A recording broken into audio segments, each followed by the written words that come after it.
Hello, everyone, and welcome once again to Boxed. 1 year later. In this series, we've been catching up with some of those amazingly adventurous, brave artists who 1 year ago submitted their 2 minute dance videos when they were locked in, shot with their phone cameras. We had a team waiting to edit and make sure that they looked their best. Well, that was 1 year ago. And this is Boxed 1 year later. What have these amazing dancers been up to? And that's why we are catching up with 3 women. Interestingly, we have one in the UK who featured in Boxed 1.0. We have one in Bangalore who featured somewhere in the middle. And we have the third in Boxed 8.0, which was in Australia. So UK, India, Australia. Wow, 3 continents all together in Boxed in this edition. What is fascinating to me is that as we presented Boxed over 7-8 weeks, the world itself was opening up, which is why you will see our 3 dancers in 3 different stages of how they think they were boxed. But we will begin with a dancer who found herself in the place that was the second most popular venue in a locked down home. Number 1 was the bedroom, and number 2 is watch.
Hey, Divya, welcome, welcome, welcome.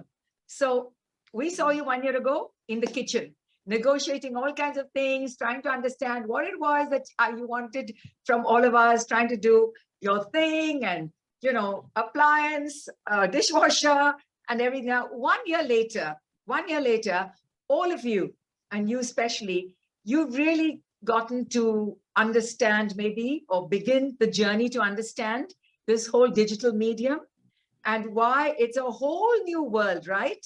Compared to what you studied dance for and what you were performing until then. So tell me about what have been the learning lessons for you. So you can take like the top 3 in the past 12 months since Boxed.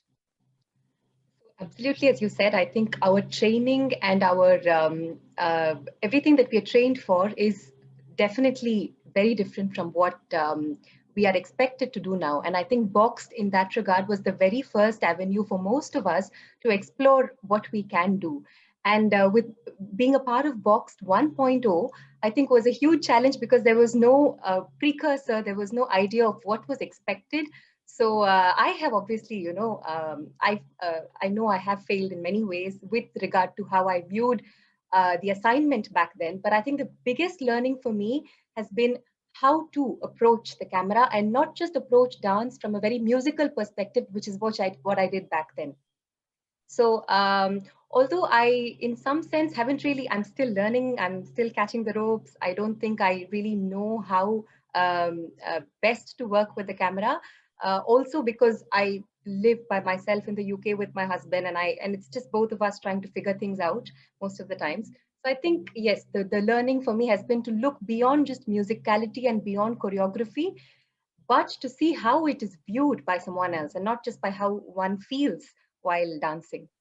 I think that's been the biggest learning for me. The camera lens itself becomes a choreographer, right? In a way, it's not Absolutely. just you, but the camera lens is actually almost translating or transcreating.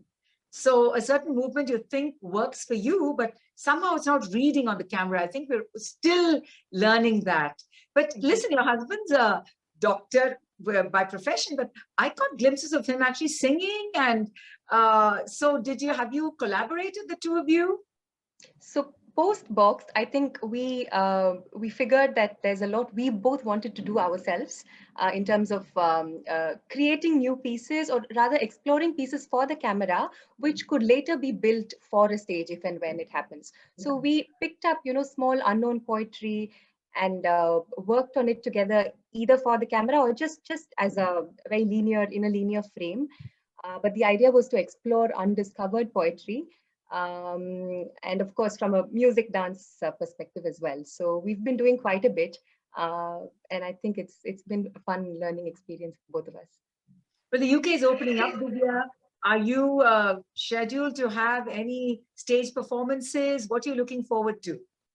Yes, it is opening up, and I am supposed to be having one performance next weekend, July 4th, but I don't know if it's going to go on because they were supposed to release the lockdown entirely on June 21st, but that's been pushed by a month now because of the Delta variant. So we are still unsure if we'll have the permissions to go ahead with the performance or not.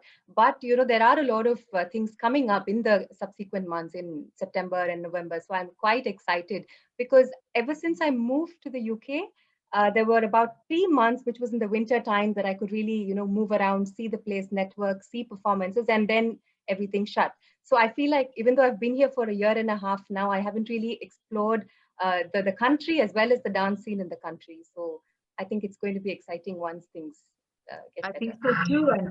And I look forward to staying in touch with you and watching whatever progress and process that you are going to be invested in. I hope you feel like staying in touch with us as well. Wishing you all the very best, Divya. Thank you for being with us. What happens when you find yourself in that liminal space, neither indoors nor outdoors? You are indoors, looking outdoors, and what takes you there could be a window, a door, but do you really want to step out? Or do you want to stay right there in the threshold? Our next dancer explores just that location with a psychological, physical sharing that many found quite remarkable.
Miss Seher Noor Mehra, you are like a butterfly, very hard to pin down. I haven't seen very much of you since Boxed. Tell me, what have you been up to? Well, actually, it's been quite a sort of roller coaster for me in the last year. I've sort of had to rewire a lot when it comes to thinking about how I'm going to take my movement and dance forward. What basically happened is I started looking at it in a more psychological perspective, and actually what helped me was box. So it's been a super personal journey with dancing for the last year, where I've been using it to heal, using it to adapt, using it to evolve, basically. Yeah, and also I've been learning a couple of new techniques. I started using a stick or a staff and been doing silambam technique, etc. with it. So that's been pretty exciting. Yeah. Yes, I saw you twirl the stick, you know. I learned, and for many weeks you're stuck, and then one day just sort of bang, it sort of unlocks. Yeah, and yeah. my entire dance group was learning silambam at one point. Oh, this is about 25 years ago for a certain project, and some would just pick it up like that. But it's such a it's a meditation actually. Silambam is like a meditation. And it's so enormously skillful. So yes, I saw you twirling that, and it is exciting, Seher. Tell me about what are your immediate plans in the next couple of months, 2-3 months. India is still so locked, and people are now going crazy and spilling out, or on the streets. What does it look like for you and your dance journey?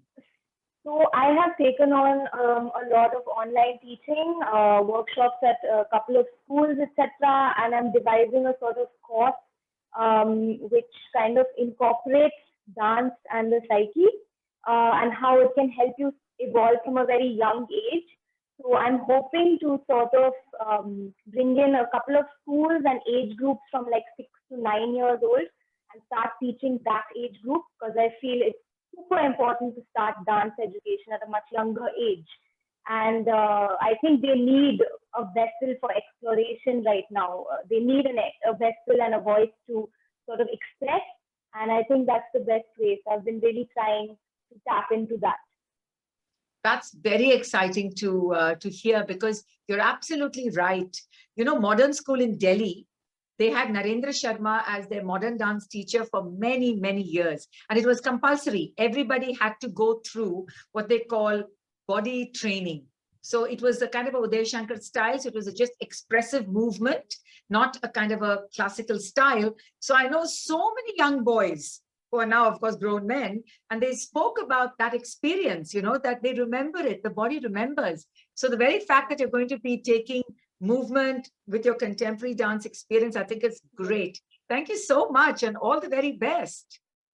The last episode of Boxed saw all the dancers, almost all of them, outdoors, because Australia opened up. And it was so almost liberating even to watch from India, because we were still quarantined and still sort of boxed in, and to see the dancers from Australia going to the parks, to the forests, to gardens, and even their own backyard. So here we have a beautiful but simple and evocative Mohiniyattam sharing.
Hello, Bindu. I am so Namaste, Ka. grateful. I'm so grateful to the Australian curators for introducing you to us. You know, because through Boxed, we have met so many new artists, but you've sort of stayed in touch with us, you know, and made it a point to share whatever you've been up to. You've been super busy, my dear. I see so much of your Mohiniyattam postings. So tell me something, since Boxed, what have you learned about yourself and your relationship to your Mohiniyattam?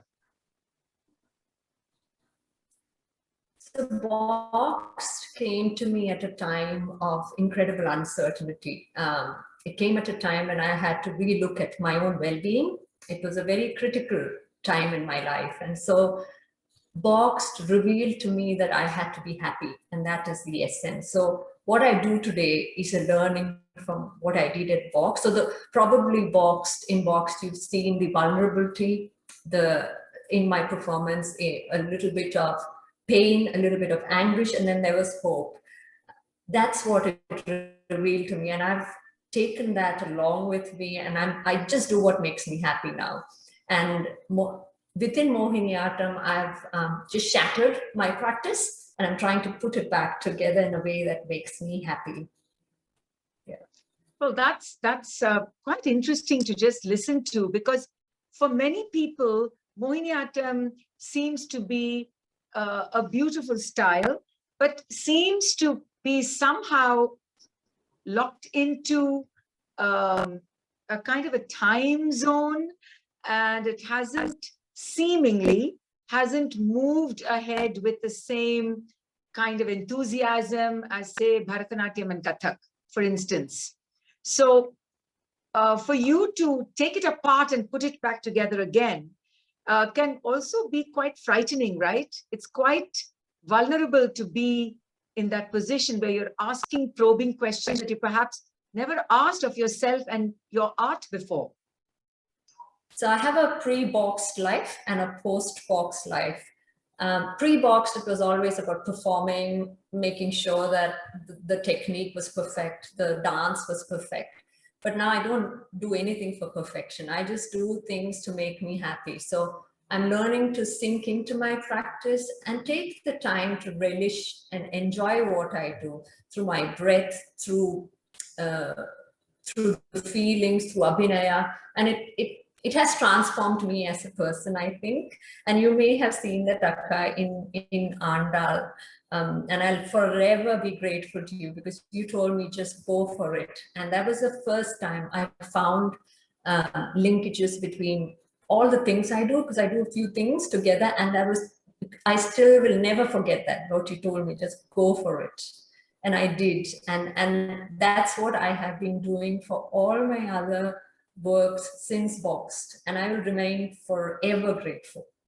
Well, I'm delighted to hear that.